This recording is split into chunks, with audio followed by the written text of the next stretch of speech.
Even now, I curse the day, and yet I think few come within the compass of my curse.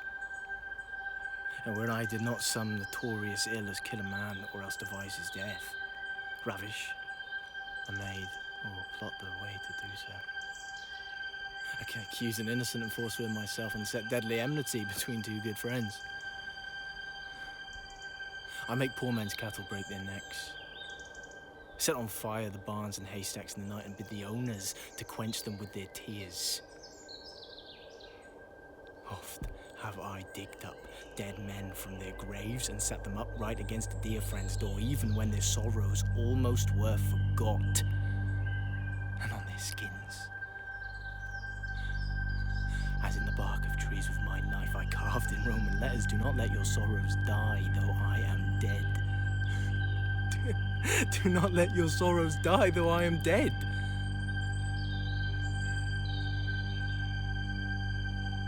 I have done 1,000 dreadful things as willingly as one would kill a fly, and nothing grieves me heartily indeed that I cannot do 10,000 more.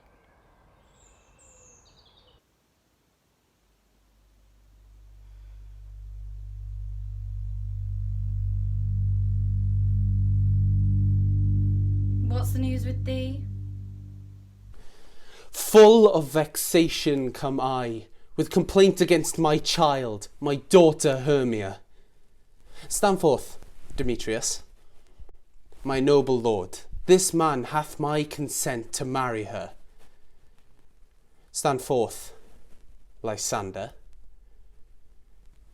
and my gracious duke. This man hath bewitched the bosom of my child. Thou, Lysander, thou hast given her rhymes and interchanged love tokens with my child. Thou hast by moonlight at her window sung with feigning voice verses of feigning love, and stolen the impression of her fantasy with bracelets of thy hair, rings, gauds, conceit, knacks, trifles, nosegays, messengers of strong prevailment in unhardened youth.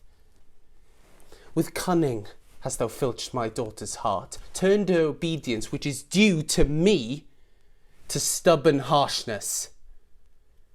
And my gracious duke, be it so she will not here before your grace consent to marry with Demetrius, as she is mine, I may dispose of her, which will either be to this gentleman or to her death. What say you, Hermia? Be advised, fair maid.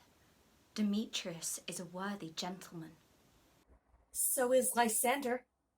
In himself he is, but in this kind, wanting your father's voice, the other must be held worthier.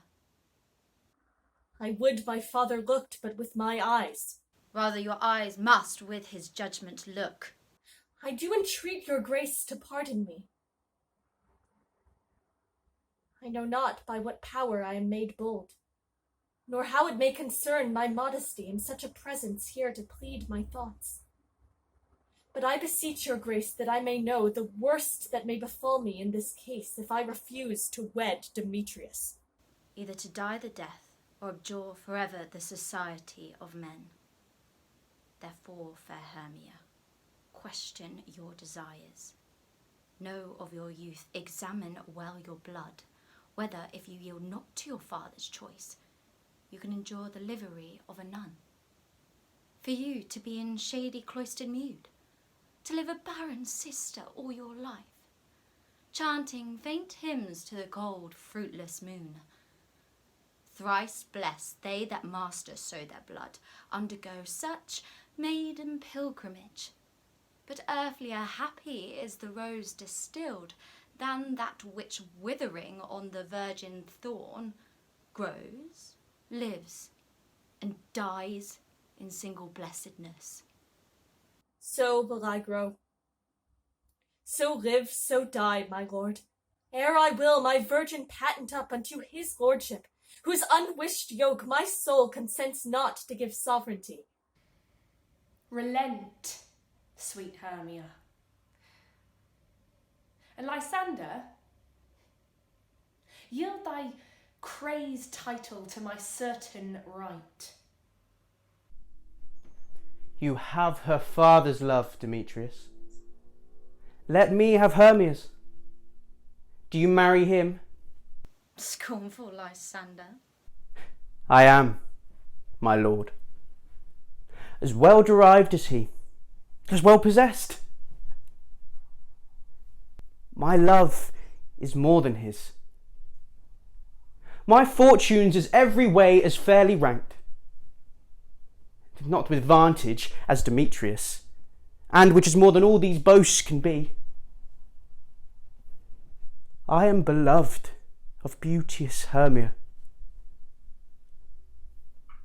Why should I not then prosecute my right?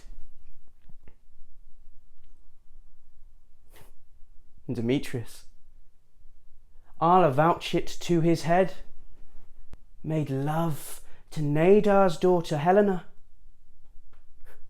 and won her soul. And she, sweet lady, dotes, devoutly dotes in idolatry upon this spotted and inconstant man. Demetrius, come. I have some private schooling for you. For you, fair Hermia, look you arm yourself to fit your fancies to your father's will, or the law of Athens yields you up, which by no means we may extenuate, to death, or to a vow of single life. With duty and desire we follow you.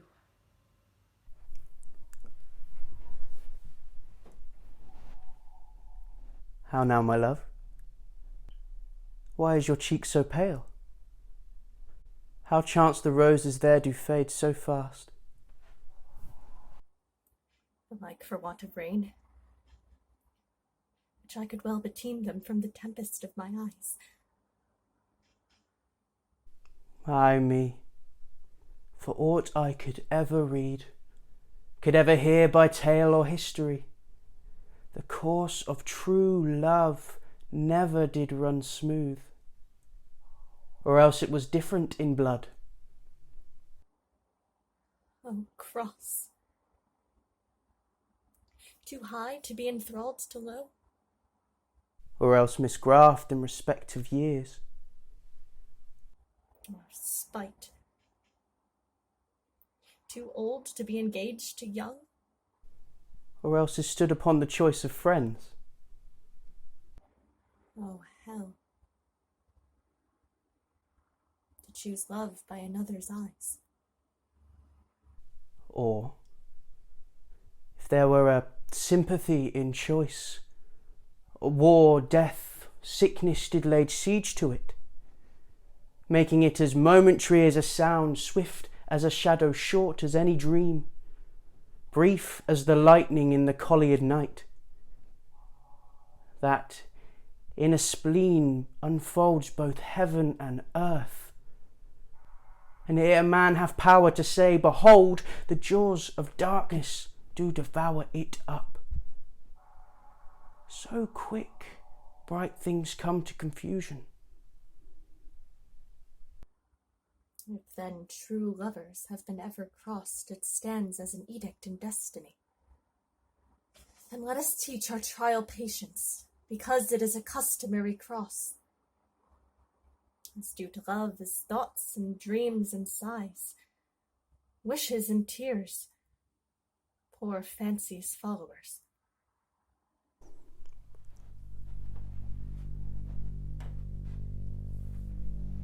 A good persuasion. Therefore hear me, Hermia. I have a widow aunt, a dowager of great revenue. She hath no child, From Athens her house is removed 7 leagues, and she respects me as her only son. There, gentle Hermia, may I marry thee. And to that place the sharp Athenian law cannot pursue us. If thou lovest me then, steal forth thy father's house tomorrow night, and in the wood, a league without the town, where I did meet thee once with Helena to do observance to the morn of May. There I will stay for thee.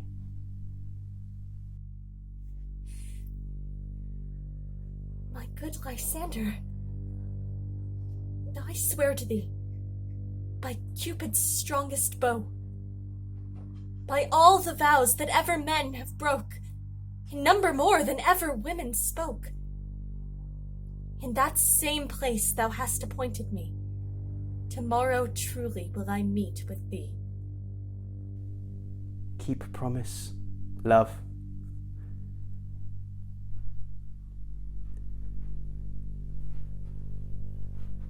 Look, here comes Helena. Godspeed, fair Helena. Whither away? Call you me fair? That fair again and say, Demetrius loves your fair. Oh, happy fair! Were the world mine, Demetrius being baited, the rest I'd give to be to you translated. Oh, teach me how you look and with what art you sway the motion of Demetrius's heart. His folly, Helena, is no fault of mine. None, but your beauty, would that fault were mine. Take comfort. He no more shall see my face. Lysander and myself will fly this place. Before the time I did Lysander see, seemed Athens as a paradise to me. Oh, then, what graces in my love do dwell, that he hath turned a heaven unto a hell. Helen, to you our minds we will unfold. Tomorrow night, at a time that lovers' flights doth still conceal, through Athens' gates we have devised to steal. And in the wood, where often you and I upon faint primrose beds were wont to lie, emptying our bosoms of their counsel sweet. There my Lysander and myself shall meet, and thence from Athens turn away our eyes to seek new friends and stranger companies. Farewell, sweet playfellow, pray thou for us, and good luck grant thee thy Demetrius. Keep word, Lysander. We must starve our sight from lovers' food till morrow deep midnight. I will, my Hermia. Helena, adieu. As you on him, Demetrius dote on you.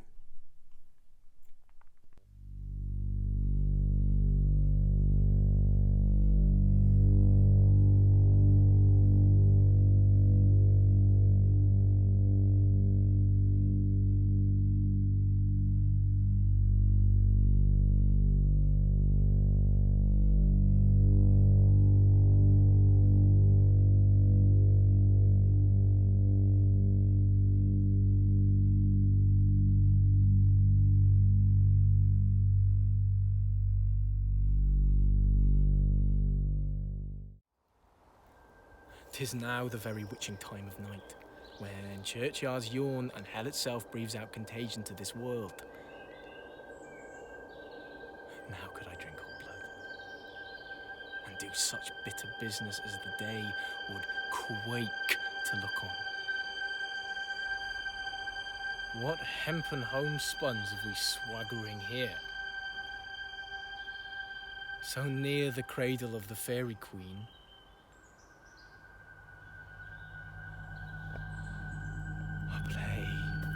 toward I'll be an auditor, an actor too, perhaps, if I see cause. And shall we their fond pageant see? Lord, what fools these mortals be! I love thee not, Therefore, pursue me not. Where's Lysander and fair Hermia? You know, the one I'll slay, and the other slayeth me. Thou toldest me they were stolen into this wood, and here am I, and woed within this wood because I cannot meet my Hermia. What, do I entice you? Do I speak you fair?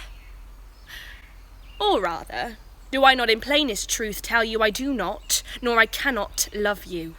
And even for that do I love you the more. Your virtue is my privilege, for that it is not night when I do see your face. Therefore I think I'm not in the night, nor doth this wood lack world of company. For you, in my respect, are all the world. Then how can it be said that I am alone when all the world is here to look on me?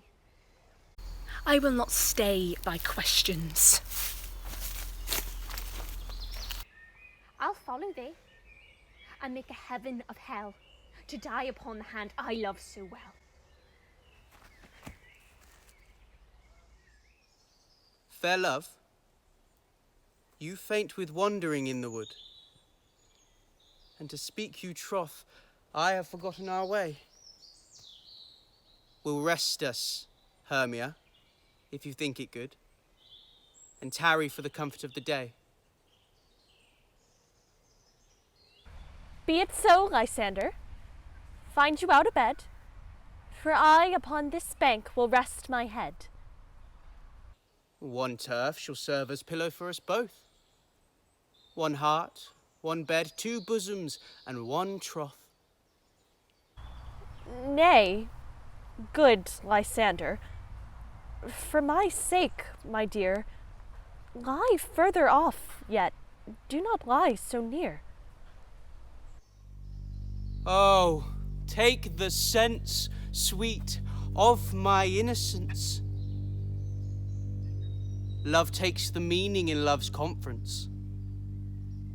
I mean that my heart unto yours is knit, so that but one heart we can make of it. Two bosoms interchained by an oath, so then two bosoms and a single troth. Then by your side no bedroom me deny. For lying so, Hermia, I do not lie. Lysander riddles very prettily. Now much beshrew my manners and my pride if Hermia meant to say Lysander lied. But, gentle friend, for love and courtesy lie further off in human modesty. Such separation as may well be said becomes of virtuous bachelor and a maid. So far be distant, and good night, sweet friend.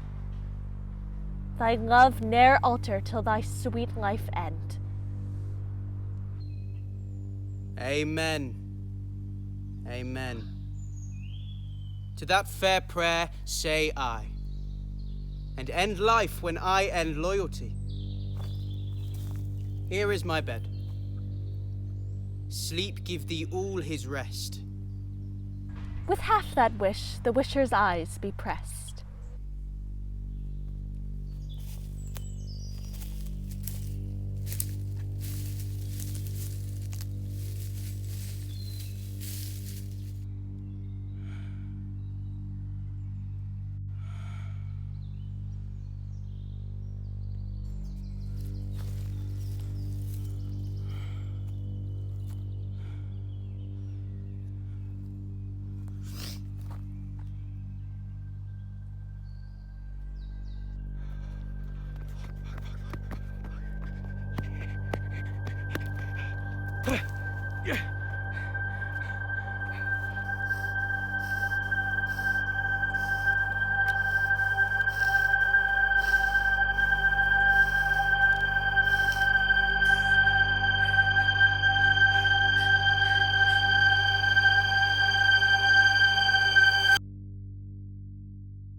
Up and down, up and down. I will lead them up and down. I am feared in field and town.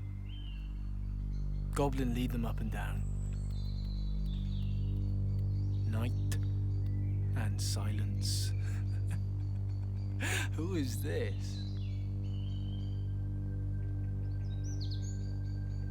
Pretty soul. Pretty soul.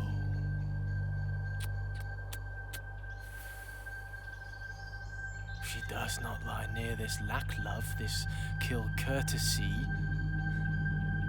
Churl. On thy eyes we throw all the power this charm doth owe. And when thou wakest, we let love forbid take a seat on thy eyelid.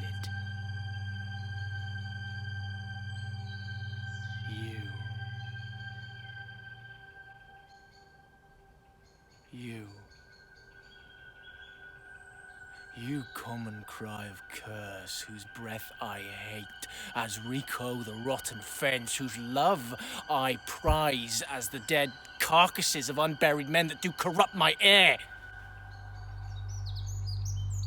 Let every feeble rumour shake your hearts.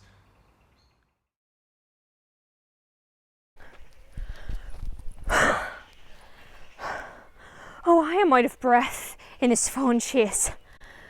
The more my prayer, the lesser is my grace. But who is here? Lysander? Dead? Or asleep?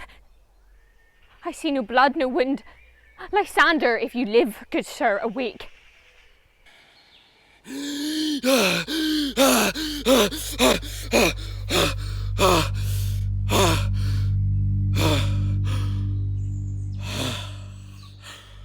And run through fire will I for thy sweet sake. Transparent Helena, nature shows art that through thy bosom makes me see thy heart. Where is Demetrius? Oh, how fit a word is that vile name to perish on my sword. Do not say so, Lysander, say not so. What though he love your Hermia? Lord, what though? Then Hermia still loves you, then be content. Content with Hermia? No. I do repent the tedious minutes with her I've spent. Not Hermia, but Helena I love. Who would not change a raven for a dove? The will of man is by his reason swayed, and reason says you are the worthier maid. Things growing are not ripe until their season, so I, being young, till now ripe not to reason. And touching now the point of human skill, reason becomes the marshal to my will and leads me to your eyes, where I overlook love's stories written in love's richest book. Wherefore was I to this keen mockery born? When at your hands did I deserve this scorn? It's not enough. It's not enough, young man. Oh, that a lady of one man refused should of another therefore be abused. She sees not Hermia. Hermia, sleep thou there, and never mayst I come Lysander near. For as a surfeit of the sweetest things, the deepest loathing to the stomach brings.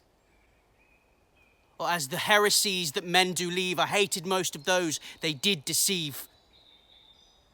So thou my surfeit and my heresy, of all be hated but the most of me. And all my powers address your love and might to honour Helen and to be her knight.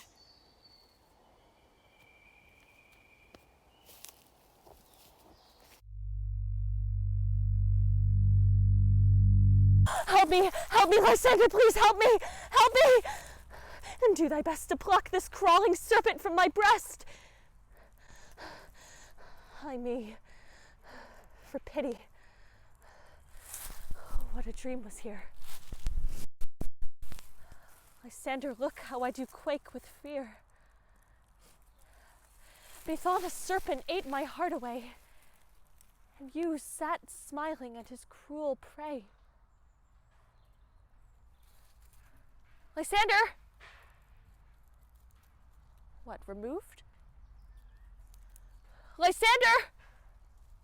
Lord! What, out of hearing? Gone? No sound, no word? Alack, where are you? Speak! And if you hear, speak of all loves! I swoon almost with fear. No? And then I well perceive you all not nigh. Either death or you I'll find immediately. Stand close. This is the same Athenian. What have you done to Lysander? Bring him back to me right now! Whoa, whoa, whoa, whoa, whoa! Why rebuke you him that loves you so? Hey, lay breath so bitter on your bitter foe. Now I but chide, but I should use thee worse. For thou, I fear, hast given me cause to curse. If thou hast slain Lysander in his sleep, being o'ershoes in blood, plunge in the deep and kill me too. The sun was not so true unto the day as he to me.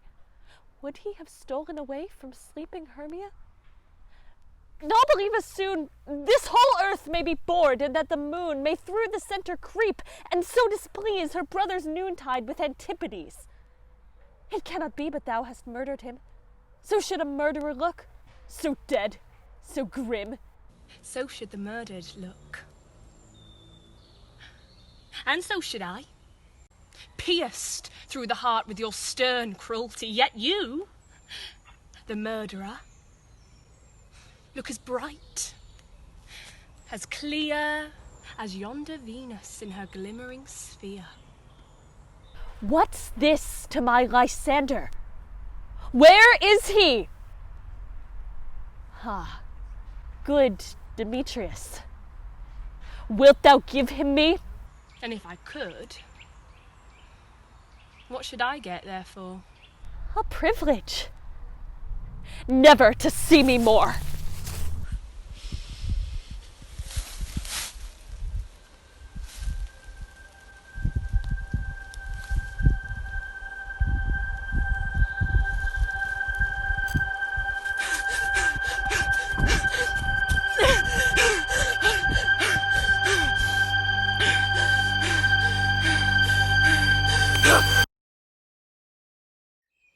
Why should you think I woo in scorn? Scorn and derision never come in tears.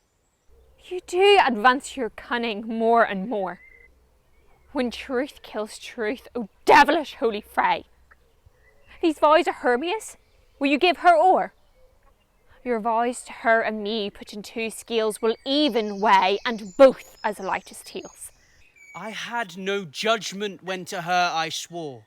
Nor none, in my mind, now you give her o'er. Demetrius loves her, he loves not you.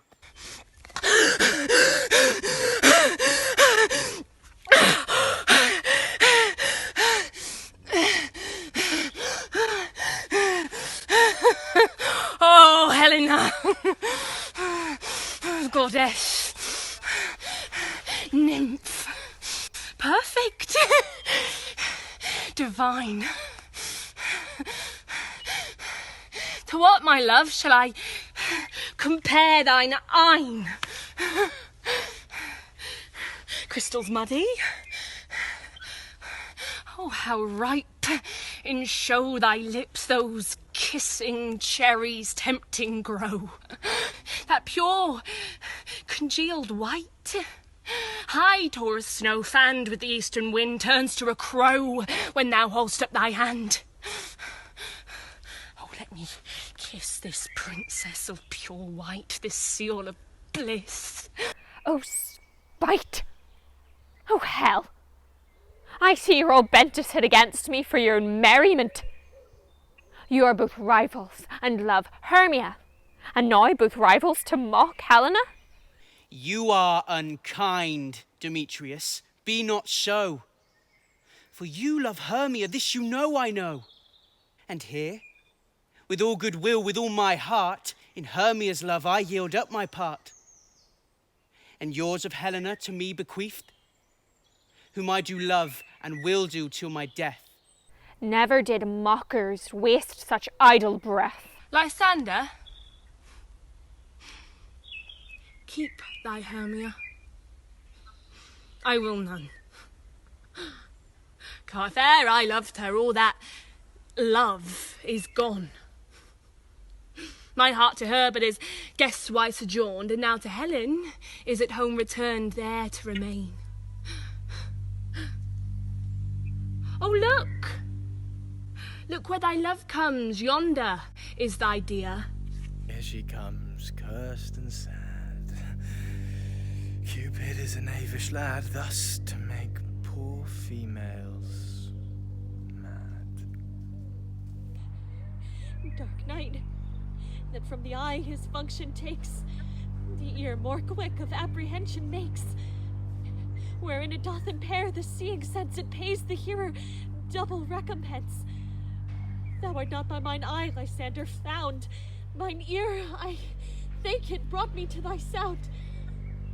But why unkindly didst thou leave me so? Why should he stay, whom love doth press to go? What love could press Lysander from thy side? Lysander's love, that would not let him bide.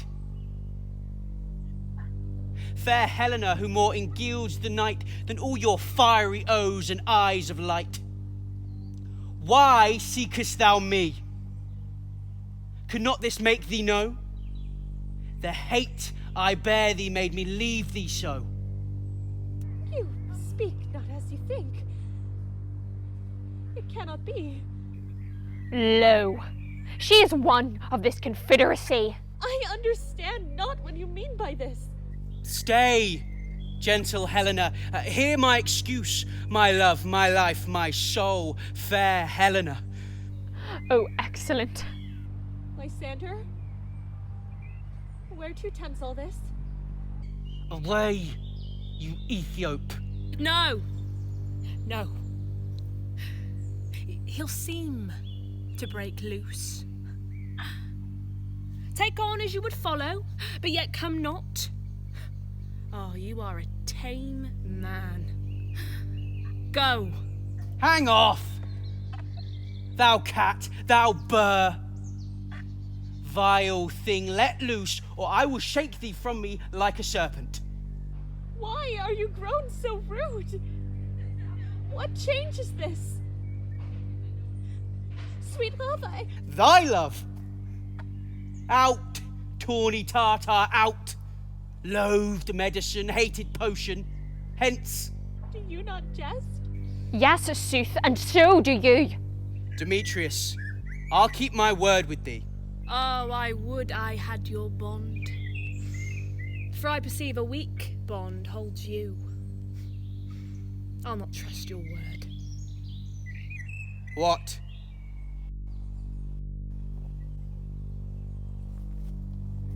Should I hurt her? Strike her, kill her dead? Although I hate her, I'll not harm her so. What? Can you do me greater harm than hate? Hate me? Wherefore? Oh, me. What news, my love? Am not I Hermia? Are not you Lysander? I am as fair now as I was erewhile. Since night you loved me. Yet since night you left me. Why then you left me. Oh, the gods forbid. In earnest, shall I say? Aye, by my life, and never did desire to see thee more. Therefore, be out of hope, of question, of doubt. be certain nothing truer. 'Tis no jest that I do hate thee and love Helena.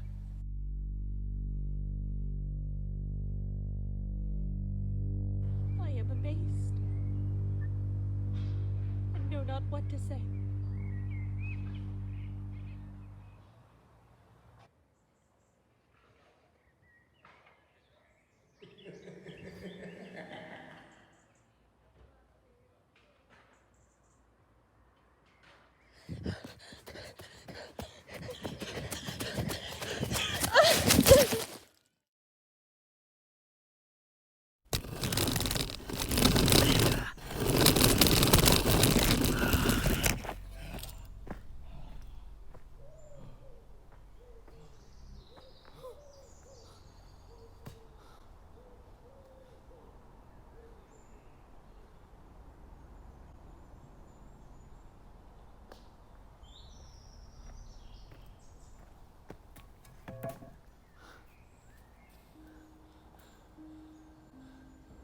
What is a man? If his chief good and market of his time be but to sleep and feed. See, from this time forth, my thoughts be bloody or be nothing worth. See, now the hungry lion roars. Whilst the wolf behowls the moon.